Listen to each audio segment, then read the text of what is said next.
This podcast is brought to you by Crack the OAT. Crack the OAT is an online study program designed for pre-optometry students looking to be successful on the OAT.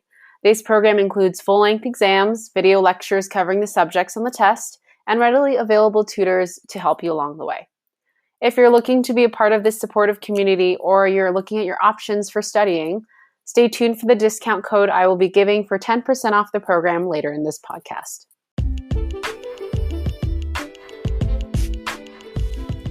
Hey everyone, welcome to Opt-In, your pre-optometry podcast. I'm Marielle, and today we are going to be talking about personal statements. So the personal statement, like many other professional schools, is one part of the application.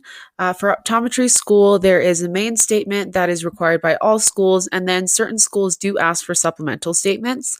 So as a recommendation, I would look ahead of time when you start your application, which schools require supplemental statements, and plan accordingly so that you have ample time to complete all of those.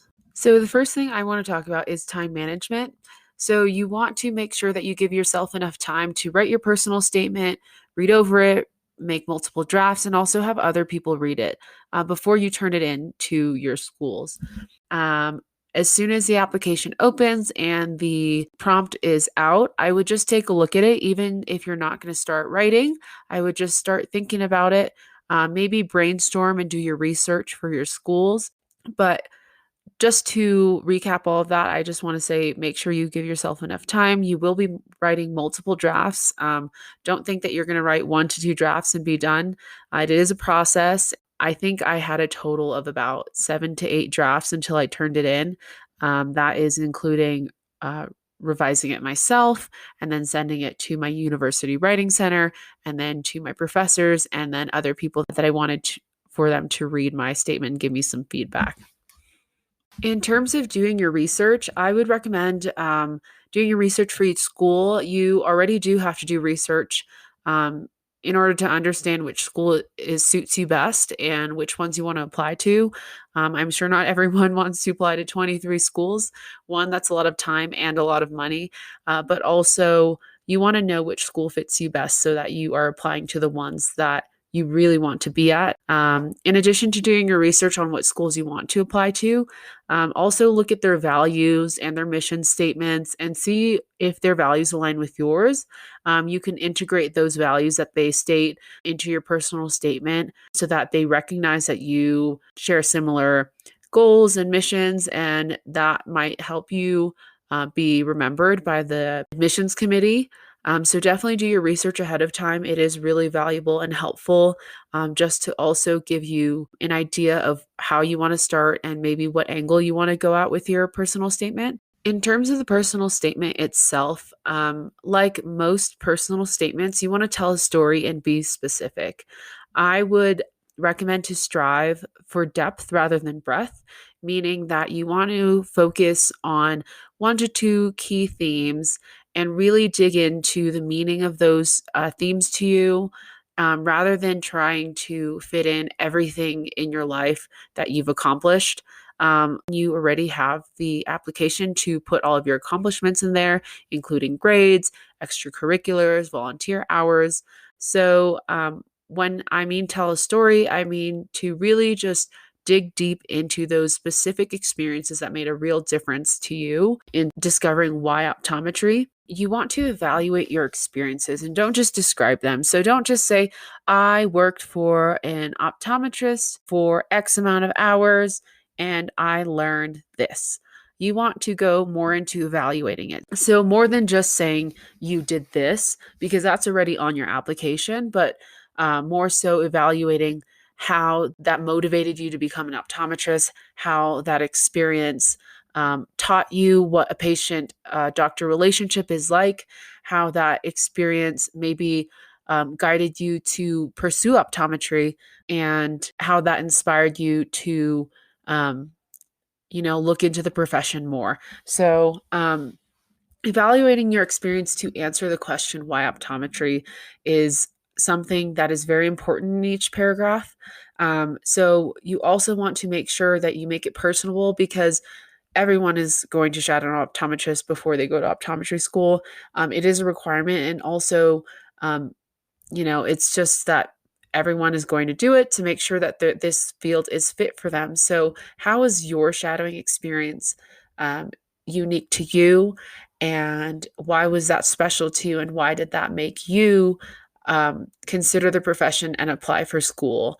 So, you want to make sure that you are engaged in your story, in your experience, and that you're really there telling a story about how you are the person you are because of the things you've experienced. So we're not just telling facts and figures and events. We're really going into detail about how they've affected you as a person, as a student, and as a future doctor. In addition to having experiences that explain who you are, you also need to show that you are compassionate about the field because you are going to be a doctor. You want to show that you enjoy the patient doctor relationship, and that even though your grades show that you're a hard worker, that you actually enjoy the field and you enjoy working with people.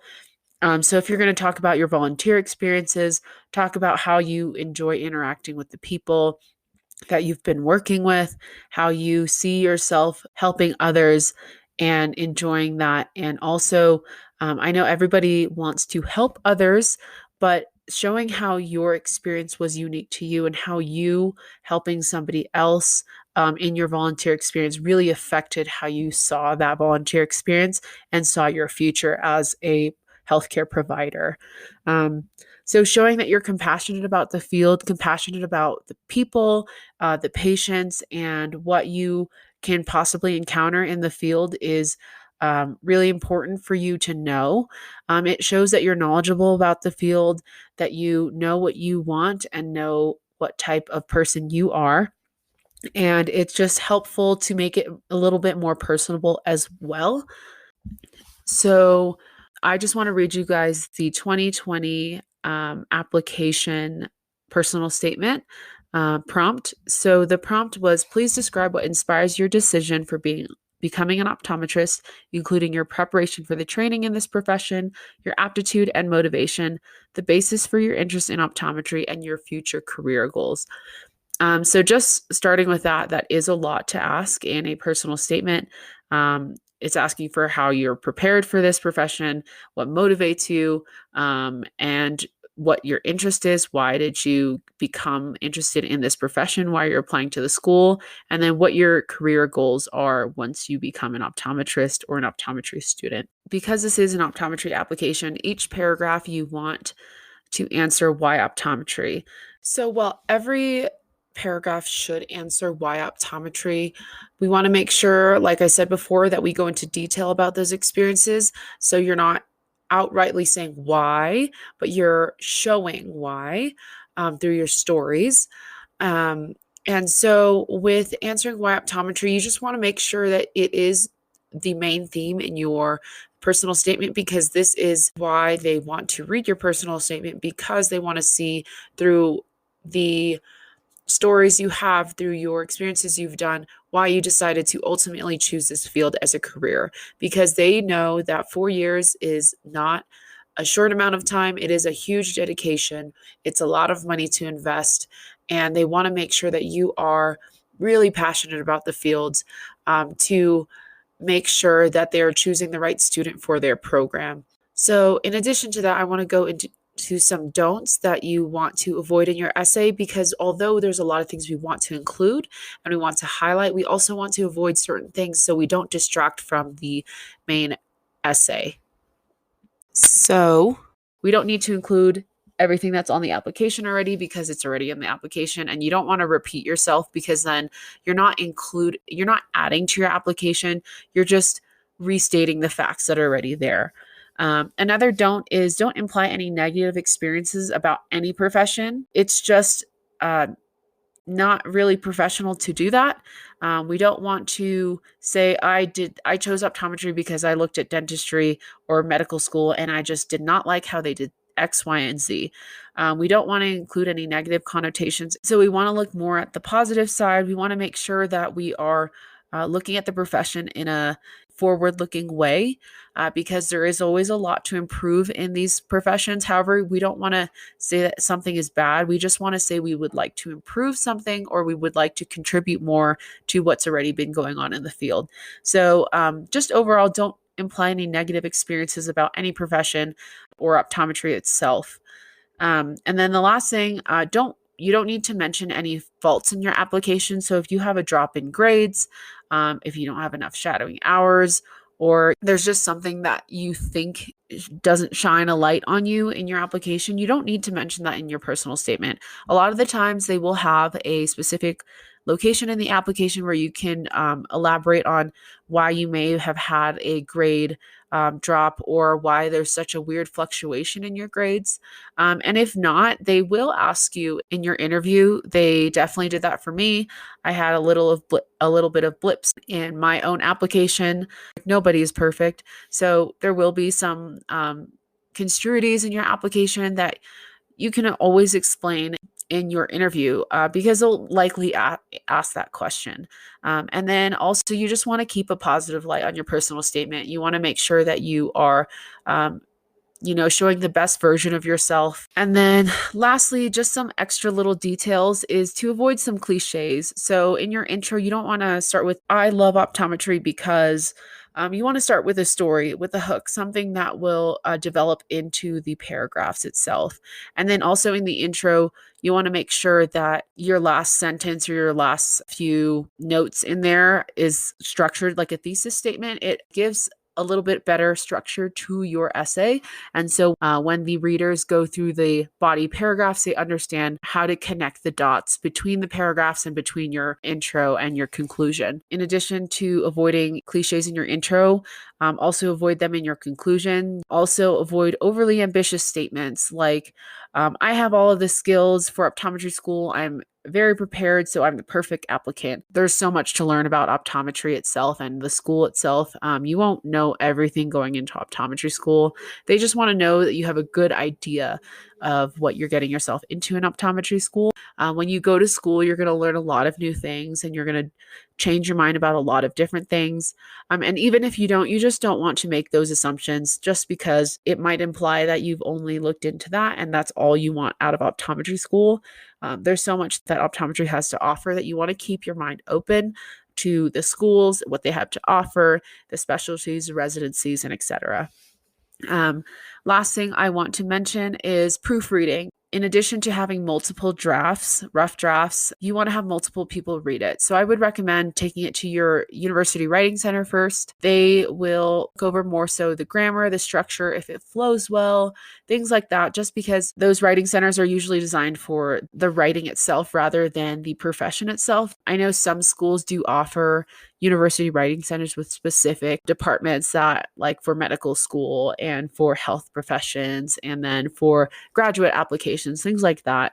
But besides that, I would just take it there first, get grammar checked, the flow better, and then make your edits on them, and then maybe send it to your friends and family, and then your professors, maybe that wrote you your letters of recommendations, or professors that might be in the English department that you know.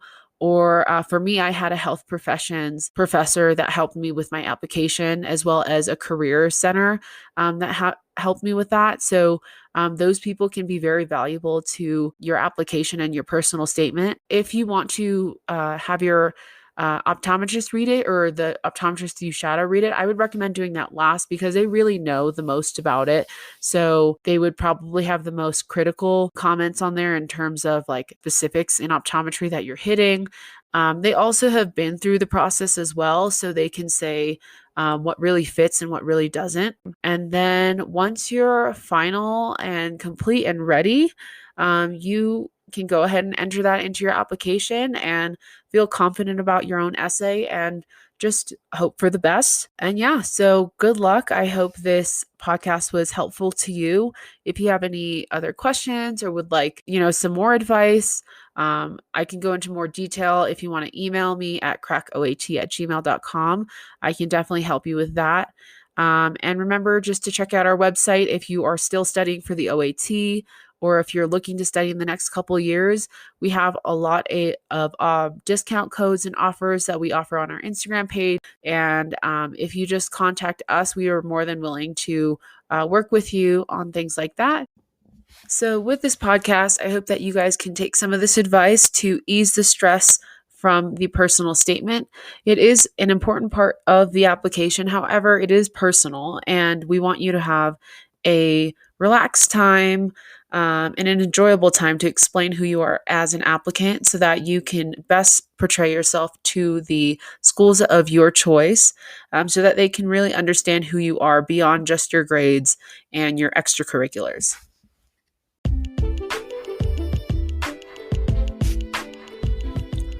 All right, everybody. So that is the end of the podcast. Thank you for tuning in. Our discount code will be in the bio. So take a look at that if you're interested in studying with Crack the OAT. In our next episode, we're going to talk about the application. So we're going to go through all the parts of the application. So if you're interested in getting to know the application itself, have a listen to our next podcast in the upcoming weeks. All right. Thank you again and have a great day.